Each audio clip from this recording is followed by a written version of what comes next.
అమరావతి రాజధాని కోసం భూములు త్యాగం చేసిన ప్రతి రైతుకు ప్రభుత్వం న్యాయం చేస్తుందని మంత్రి నారాయణ అన్నారు.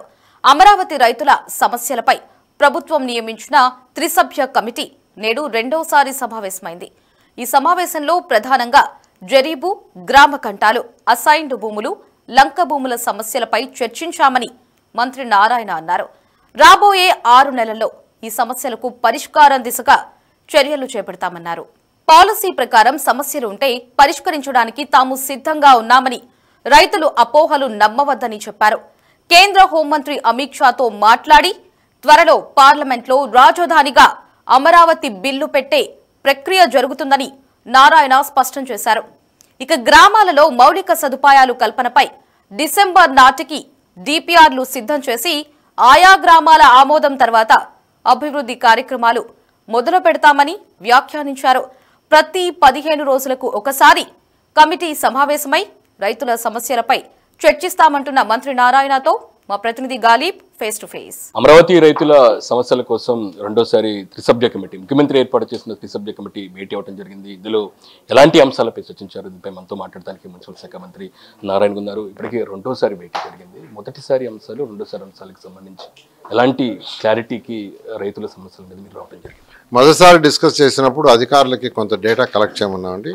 ఇవాళ డేటా మొత్తం తెచ్చారు. ఎంతమంది రైతులకి ప్లాట్లు అలాట్ చేసే రిజిస్ట్రేషన్ 98% రైతులకి యాక్చువల్గా అలాట్ చేయడం జరిగింది. ఆ విషయాన్ని యాక్చువల్గా ప్రజెంట్ చేశారు. తర్వాత రైతు సోదరులు ఏదైతే సమస్యలు అడిగారో ఆ సమస్యలకు సంబంధించి మరికొంత, అంటే ఫర్ ఎగ్జాంపుల్ జరీబు, ఎవరైతే జరీబు అడుగుతున్నారో వాళ్ళకి యాక్చువల్గా ఎలిజిబిలిటీ ఎంతవరకు ఉంది, లేదు జరీబు కాని వాళ్ళకి ఎవరికైనా ఇచ్చారా, అది ఎంతవరకు ఉంది, ఆ డీటెయిల్ యాక్చువల్గా తీసుకురామన్నాం. అదేవిధంగా కొంతమంది కోర్టుకు పోతే కోర్టు కమిటీ ఏమనేది కమిటీ వేశారు కలెక్టర్ ఆధ్వర్యంలో. ఆ రిపోర్ట్ కూడా తీసుకురామని 1 మంత్ టైం ఇవ్వడం జరిగింది.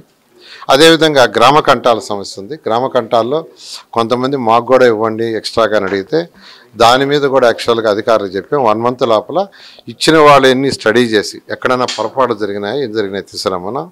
అదేవిధంగా ఎవరైతే రిక్వెస్ట్ చేశారో అవన్నీ కూడా స్టడీ చేసి ఆ రూల్స్ అండ్ రెగ్యులేషన్స్ ప్రకారం ఇవ్వచ్చా లేదా రిపోర్ట్ 1 మంత్లో సబ్మిట్ చేయమన్నామండి.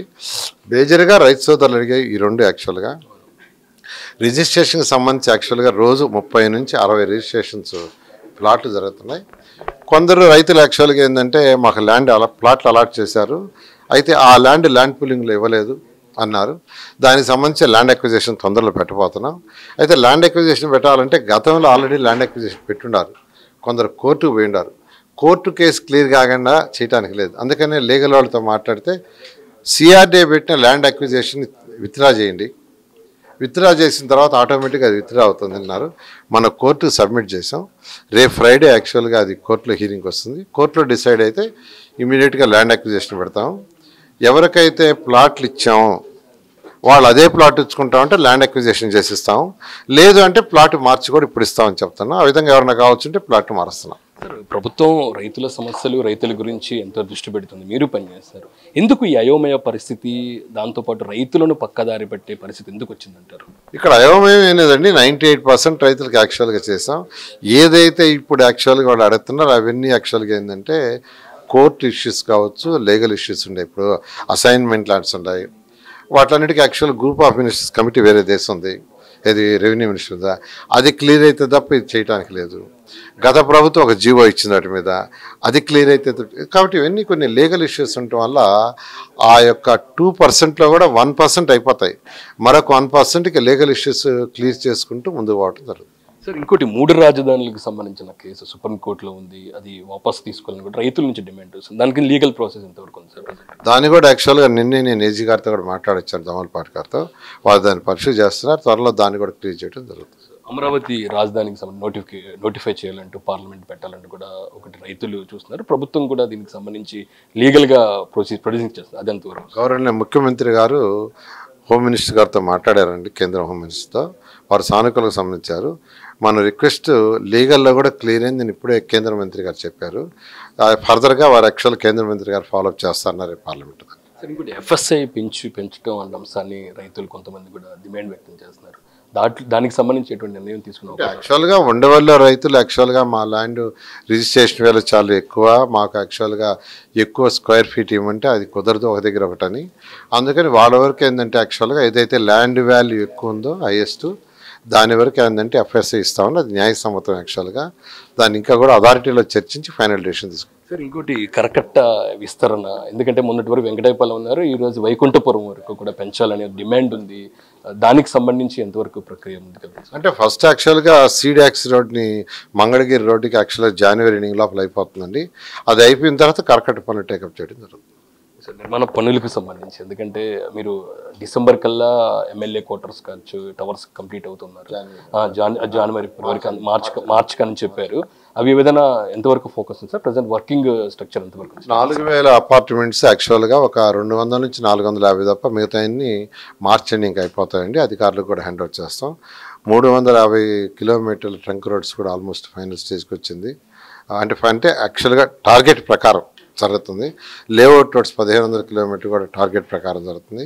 ఐకానిక్ టవర్స్ కూడా టార్గెట్ ప్రకారం జరుగుతుంది. 3 సంవత్సరాలు అన్నీ పూర్తి చేస్తారు. రైతులకి ఏం చెప్పదలుచుకున్నారు ఫైనల్లీ? ప్రభుత్వం ఏం చేస్తుంది? రైతు సోదరులకు ఒకటేనండి నేను చెప్పేది, మీరు ఏదైతే ల్యాండ్ పూలింగ్ ఇచ్చారో మీకు ఎవరికి కూడా ఎటువంటి ఇబ్బంది పెట్టం. అయితే లీగల్ ఇష్యూస్ అవి ఉంటే అవి పర్సూ చేసి చేస్తాం. అయితే ఇండివిజువల్గా వ్యక్తిగతంగా నాకు ఇదిగో ఇది ఇవ్వాలా అది ఇవ్వాలా అంటే, ఫర్ ఎగ్జాంపుల్ ఒక విలేజ్లో ల్యాండ్ ఇచ్చారు, మన పాలసీ ఏంటంటే ఆ విలేజ్లోనే ప్లాట్లు ఇవ్వటం. ఒకవేళ దాంట్లో ఆ సైజు ప్లాట్లు కానీ ప్లాట్ లేకుంటే పక్క విలేజ్లు ఇస్తా ఉన్నాం, ఆడగోడు లేకుంటే పక్క విలేజ్లు ఇస్తా ఉన్నాం. అలాంటివి చేయగలం. కానీ పర్టికులర్గా మాకు వచ్చి ఏదైతే ఏజీసీ ఉందో క్యాపిటల్ టవర్సే కడుతున్నాం ఆ పక్కనే ఇవ్వాలా అంటే అది కరెక్ట్ కాదండి. దయించి అది అడగొద్దు. మీరు ఆ విలేజ్లో ప్లాట్ ఉంటే అడగండి, ఖచ్చితంగా ఇస్తాం.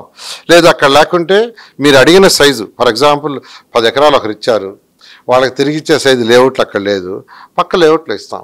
అక్కడ కూడా లేదు, పక్క లేఅవుట్లో ఇస్తాం. కాబట్టి దయించి నేను అందరిని రిక్వెస్ట్ చేస్తున్నా, మీరు అది చూసుకొని చేయండి, ఖచ్చితంగా న్యాయం చేస్తాం. మీటింగులు ఉంటాయి సార్ రైతులకు సంబంధించి, ఎలాంటి క్లారిటీ ఇస్తారు? ప్రతి నెలకి ఎన్నిసార్లు మీటింగ్లు ఉంటాయి? వాళ్ళ సమస్యలు చెప్పుకోవడానికి సిఆర్డీ కార్యాలయం ఎలా పనిచేస్తుంది? మేము యాక్చువల్గా ఎవ్రీ వీక్ కానీ ఆల్టర్నేట్ వీక్ కానీ మేము ముగ్గురు కూర్చోదలుచుకున్నాం. ఎందుకంటే శాసనసభ్యులు ఫీల్డ్లో తిరుగుతుంటారు, ఎంపీ గారు తిరుగుతుంటారు, వాళ్ళకి ఎక్కువ ఫీడ్బ్యాక్ ఇస్తారు. కాబట్టి వాళ్ళు తెచ్చే ఫీడ్బ్యాక్ని తీసుకొని ముందుకు పోవటం జరుగుతుంది. రైతులతో మీటింగ్లకి సంబంధించి క్లారిటీ ఇస్తారు వాళ్ళకి? యాక్చువల్గా రైతుల మీటింగ్స్ సిఆర్డీ వాళ్ళు రెగ్యులర్గా పెడుతున్నారు యాక్చువల్గాను.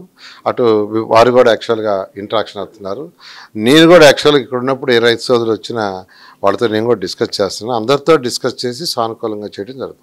రైతుల సమస్యలకు సంబంధించి సానుకూలంగా తప్పబడుతుంది. రైతుల సమస్యలు తెలుసుకునేందుకు త్రిసభ్య కమిటీ ఎప్పటికప్పుడు సమావేశం నిర్వహిస్తుంది. రైతులు ఎటువంటి అపోహలకు తావు లేదంటూ కూడా మంత్రి నారాయణ క్లారిటీ ఇవ్వడం జరిగింది. కెమెరా పర్సన్ రంగతో గాలిప్షాన్, C24/87 అమరావతి.